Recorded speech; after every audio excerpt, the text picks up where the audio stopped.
Welcome to the Capital H podcast, where we explore the latest trends and developments to make work better for humans and humans better at work. I'm your host, Burt Ray, leader of Deloitte Consulting's U.S. Culture Transformation offering, and also host of Deloitte's Human Capital HR Executive Debrief series.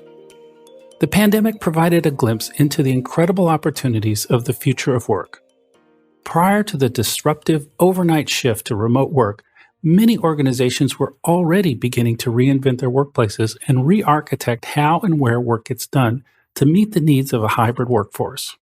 As the pandemic subsides, there is now a much more urgent call to action to reimagine the digital workplace to truly unlock business value in the new era of the hybrid workforce. At Deloitte, we've seen a massive upswing in clients seeking guidance on how to evolve their digital workplace to architect, enable, and operationalize work from anywhere. In a few moments, we'll hear from Deloitte's John Brownridge and Courtney Sherman and Dell's Bruce Sanchez in part one of our Digital Workplace series.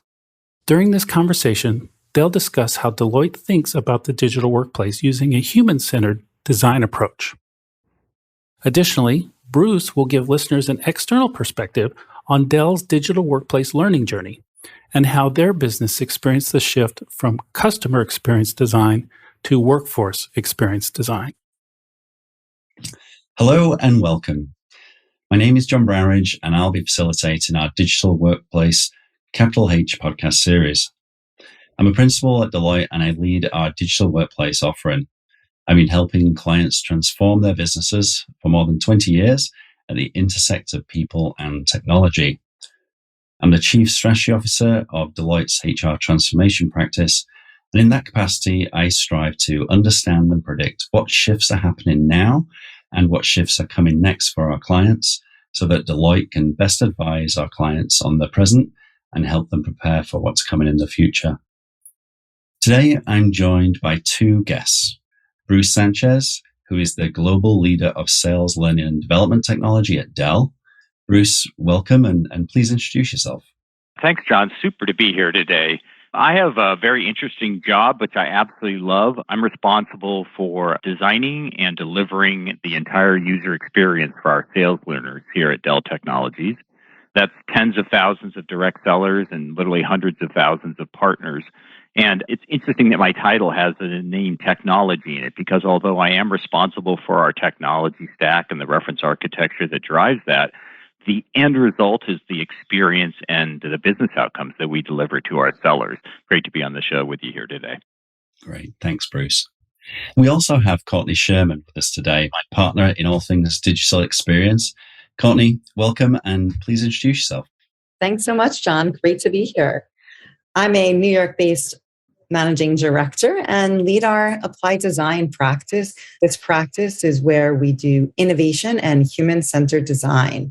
By human-centered design, this means we are employing unique research approaches like ethnographies to gain a deeper and broader understanding of the root causes so that we can then co-create with our end users, designing solutions that are not only desirable for the end consumer and worker, but also viable and feasible for the business.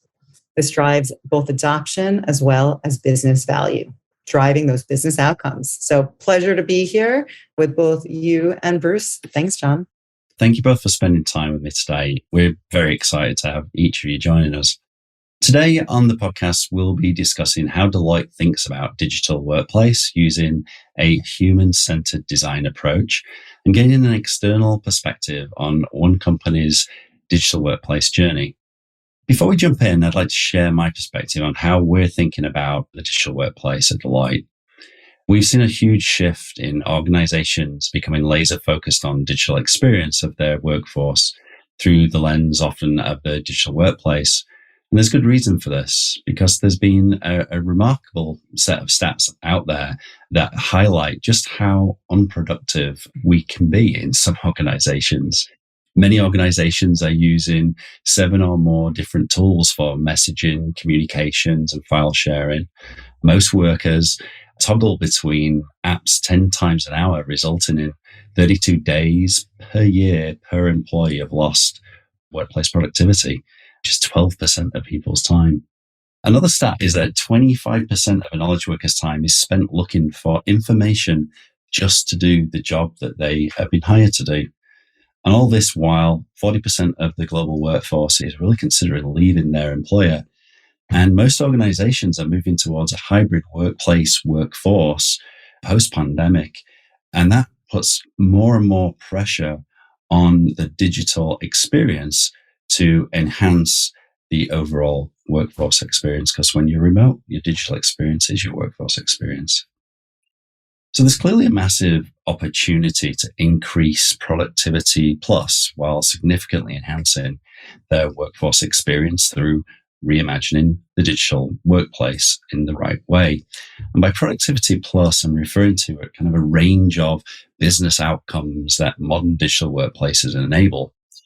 These include productivity, but it also includes innovation, inclusion, connection, collaboration, driving purpose and belonging and engagement, enhancing wellness and beyond. At Deloitte, we work with our clients to reimagine and deliver a robust digital workplace that enables business outcomes and amplifies workforce experiences by putting the worker at the center of the design. Therefore, we believe a robust digital workplace should augment my ability to do work. It should increase my ability to intentionally collaborate across physical and digital places, provide insights and linkages to my organization's mission, and connect me with the people I work with, support my growth and development, and enhance my well-being and sense of belonging. So with that, let's get started. Courtney, you mentioned in your introduction you lead Deloitte's applied design offering.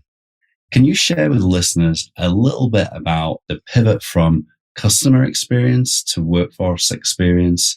What's prompted that shift and how Deloitte are addressing it? Absolutely. It's been a fascinating several years. Customer experience has been around and quite common for the last 10, 15 years. Think of how the tech giants have brought to us how important it is the way organizations engage with us as consumers. However, over the last several years, we've seen this shift of, shouldn't we be doing this for our workforce as well? At Deloitte, we talk a lot about elevating human experience, the equation of customer experience plus workforce experience plus partner experience is what's driving true value. The statistics behind an engaged workforce driving value through the customer experience is undisputed. There's also a recognition of when we're designing experiences, you really have to think about both sides. So for quite some time, organizations were looking only externally at what the customer experience needs to be. Well, who's going to make that happen? It's the workforce. So we need to simultaneously be designing for the workforce as we're thinking about them delivering those visionary customer experiences. And then lastly, certainly in the world we're living now with statistics like up to 40% of a workforce today across industries is looking for other work, our workers have become our customers also. In response to this, we at Deloitte have stood up a new offer called Workforce Experience by Design. And it's combining the expertise that we have in our human capital practice with our deep knowledge of how to create winning experiences. Our approach, as John just mentioned, is very holistic and it's thinking cohesively from personal to digital to physical to organizational and an experiential lens. We're also helping to design unique and compelling experiences around key moments like onboarding or broader, like how do we communicate with our employees over time rather than sending them spam, as we can all appreciate. We're seeing things like employee segmentation, again, borrowing from the customer segmentation language, and obviously very relevant to this, human-centered technology. Anything from the digital hubs to help our workers collaborate, engage, knowledge share, all the way through to digital tools and new services for employees to create engagement with their customers. Bruce, this one's for you. As a global leader of sales, learning and development technology at Dell, can you share with listeners a little bit about Dell's digital workplace learning journey? How, if at all, did Dell mirror the shifts from customer to workforce experience design? that Courtney described? We have been on a journey for the last several years, and it started a few years back where we started to sense that some of the experiences in the digital workplace that we were delivering to our sales learners wasn't optimal. We do a survey every year called the Voice of Field, where we literally go out to every single seller in the company and say, tell us about what's standing in your way, what's going well, et cetera. And we started to see these signals that maybe the way that we were delivering learning, particularly in a digital workplace, was getting a little askew. So we decided to really focus in this area and see what we could do to deliver amazing experiences for our salespeople. And so we said, let's see if we can take the best of the best from the consumer world and bring it into our corporate world and deliver those type of consumer experiences that at some levels I would argue we've all come to expect. So we took a look at our demographics as well, and we saw a very large part of our workforce, not only now, but in the very next few years, heading towards becoming what we were calling digital natives, where they've fundamentally grown up in a series of technology experiences and their expectations are high. That's great. Can you tell us a little about what happened next? So at Dell, we're a very operational company, and we always start with what are the business outcomes that we want to drive. And in the case of sales, think about a couple of measures. How can we make our salespeople more productive and give them more time to sell and be in front of customers? And that's an efficiency metric. We also think clearly about improving sales metrics related to attainment or velocity. We think about ENPS, which is Employee Net Promoter Score. That's a customer satisfaction. And then finally, can we do all of that while living within our budgets and our constraints that we have from an operating and resource perspective? And so that formed the start of what we wanted to do. And then from there, next thing we think about is, okay, what are the user experiences we want to drive? And the only person who can tell you that are your users. So we employed a user-centered design approach. We go out and interview users, form some hypotheses and some themes, turn those into some framing, which is all about how would we solve those things. Then finally, an iterative approach where we deliver MVPs, put together wireframes, stories, et cetera, and help our users actually visualize and experience what might be coming next. And then that formed the basis of some personas, stories, and capabilities that we needed to do. From that, you think about, okay, that's great. What are the technologies that can help deliver those experiences? So we went through a fairly lengthy evaluation, chose a set of technologies that would deliver those capabilities, and then finally have actually done some production pilots where we tested them and made sure they delivered the appropriate experience and are now rolling those out globally. Bruce, I love the story. And what I loved about it was it's directly in line with how we approach projects. So I really appreciate you bringing this to the listeners here. A lot of the mistakes that we see in the industry is that people jump to the technology first. What's the advantage of the approach that you took to focus on the outcomes and the experiences, the capabilities before talking about the technology? You know, when I first was having the discussion with our leadership, the knee-jerk reaction to seeing some of the lower numbers that we were seeing was, oh, well, let's go take a look at our technology. And technology is just an enabler of experience. You know, everyone has some bad experiences with technology. It's almost a neutral commodity. What really counts is what you enable and deliver. And so when we think about what really makes a difference, particularly in the digital workplace, from a human experience perspective, what do humans need? They need things that are relevant to them. They need things that are contextual to them, that are meaningful. And that drives adoption, that drives usage, and that drives outcomes. So I would argue that without a focus on experience, you're not going to be able to deliver your outcomes. And again, the technology is literally almost the last step in that process. Totally agree. Courtney, when listening to kind of the details of the Dell story here, and based on your experience, a lot of experience in doing this kinds of projects, what advice would you give an organization that's looking to bring in human-centered design into their organization and specifically apply it to the digital workplace? I love hearing the story also. It brings to life, Bruce, how we help our clients every day. A couple of things that I always recommend to clients, which is echoing both John and Bruce. One, having those clear business objectives from the start. Two, designing around your users and both sides of that experience, as we spoke about earlier today. Leading with empathy, you need to truly walk in your end user's shoes to understand what are their challenges, what are their gaps in their current experience. Look for opportunities that just aren't being solved today. Four, I really strongly push on this one, which I know, Bruce, you did at your organization, which is approaching with multidisciplinary teams. No one has all the answers, and all different teams are going to be value adding to the solutions that you're driving. Fifth, challenge orthodoxies. Throw away any preconceived notions and biases. Open your aperture, push to new ideas, which leads me to the last and final one, which is pilot and testing. Be open to failure, start small, test fast, fail fast, and that it's okay as long as you're learning and iterating and continuously designing for an improved and enhanced experience. Wonderful. Thanks for sharing that. Bruce, do you have anything that you'd add to Courtney's advice and perspectives, drawing upon your kind of experiences at Dell, maybe any enablers or roadblocks to look out for? Yeah, that's a great question. I was thinking a lot about this. And on the enabler side, most companies that I've ever worked for thrive on data. And so coming to the table with your data and your insights is absolutely critical to get your project moving and to sustain it and to fund it. What's interesting when you move into this consumer to corporate world is you almost have to start to think like a consumer marketer. And how do you think of consumer-like data?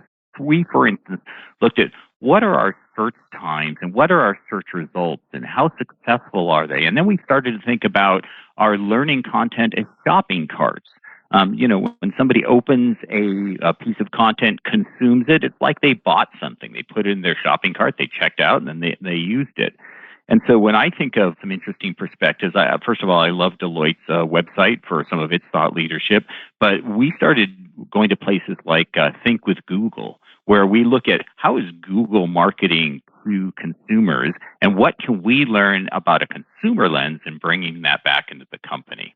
So the flip side of data and insights is almost vision and story. We are all humans. We react to stories. We want to hear stories, and we want to make those stories personal and relevant. And so we had a very strong North Star vision. We believed in it. We were able to show it to people and share it and bring it to life through stories. And that really helped with getting people to kind of buy in and understand where we were going. I told our team for years, the only thing that will cause us to fail is lack of courage. Courage and passion, a belief in what you do, a belief in your mission will weather almost any storm. Things don't always go smoothly. People have doubts. You get a setback. Things take an unexpected turn. But if you have courage and passion, you will persevere. On the roadblocks, it was interesting. Courtney already mentioned one, which is this notion of orthodoxy. I say ignore them at your peril. All companies have orthodoxies. They are deep cultural beliefs. And we had to overcome some of those at our company to really fundamentally innovate and change.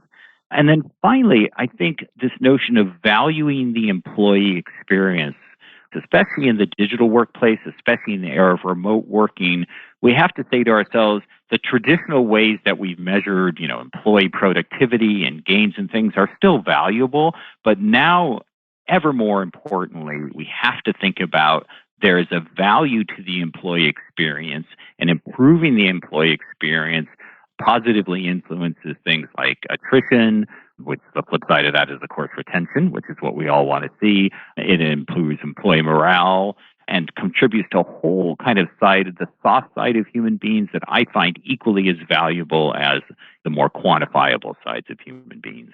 I actually want to comment on what you said in terms of getting people on board and the challenge when design thinking or human-centered design is new to organizations. I loved your point about both stories and data.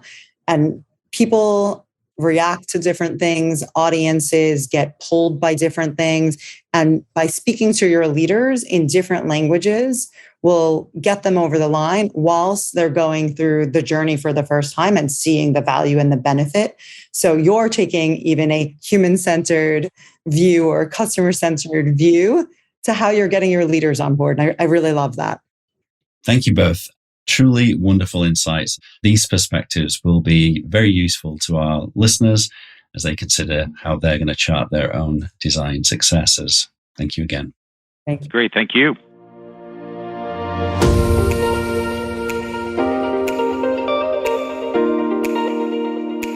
We're witnessing a historic shift in the future of work.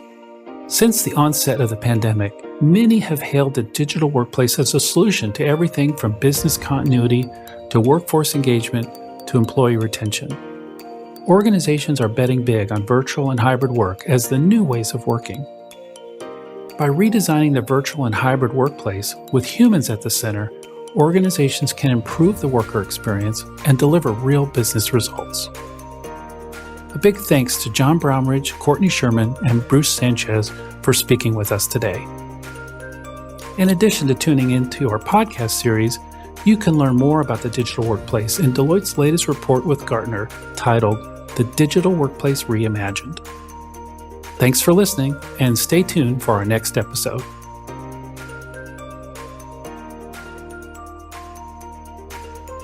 This podcast is produced by Deloitte. The views and opinions expressed by podcast speakers and guests are solely their own and do not reflect the opinions of Deloitte. This podcast provides general information only and is not intended to constitute advice or services of any kind. For additional information about Deloitte, go to deloitte.com/about.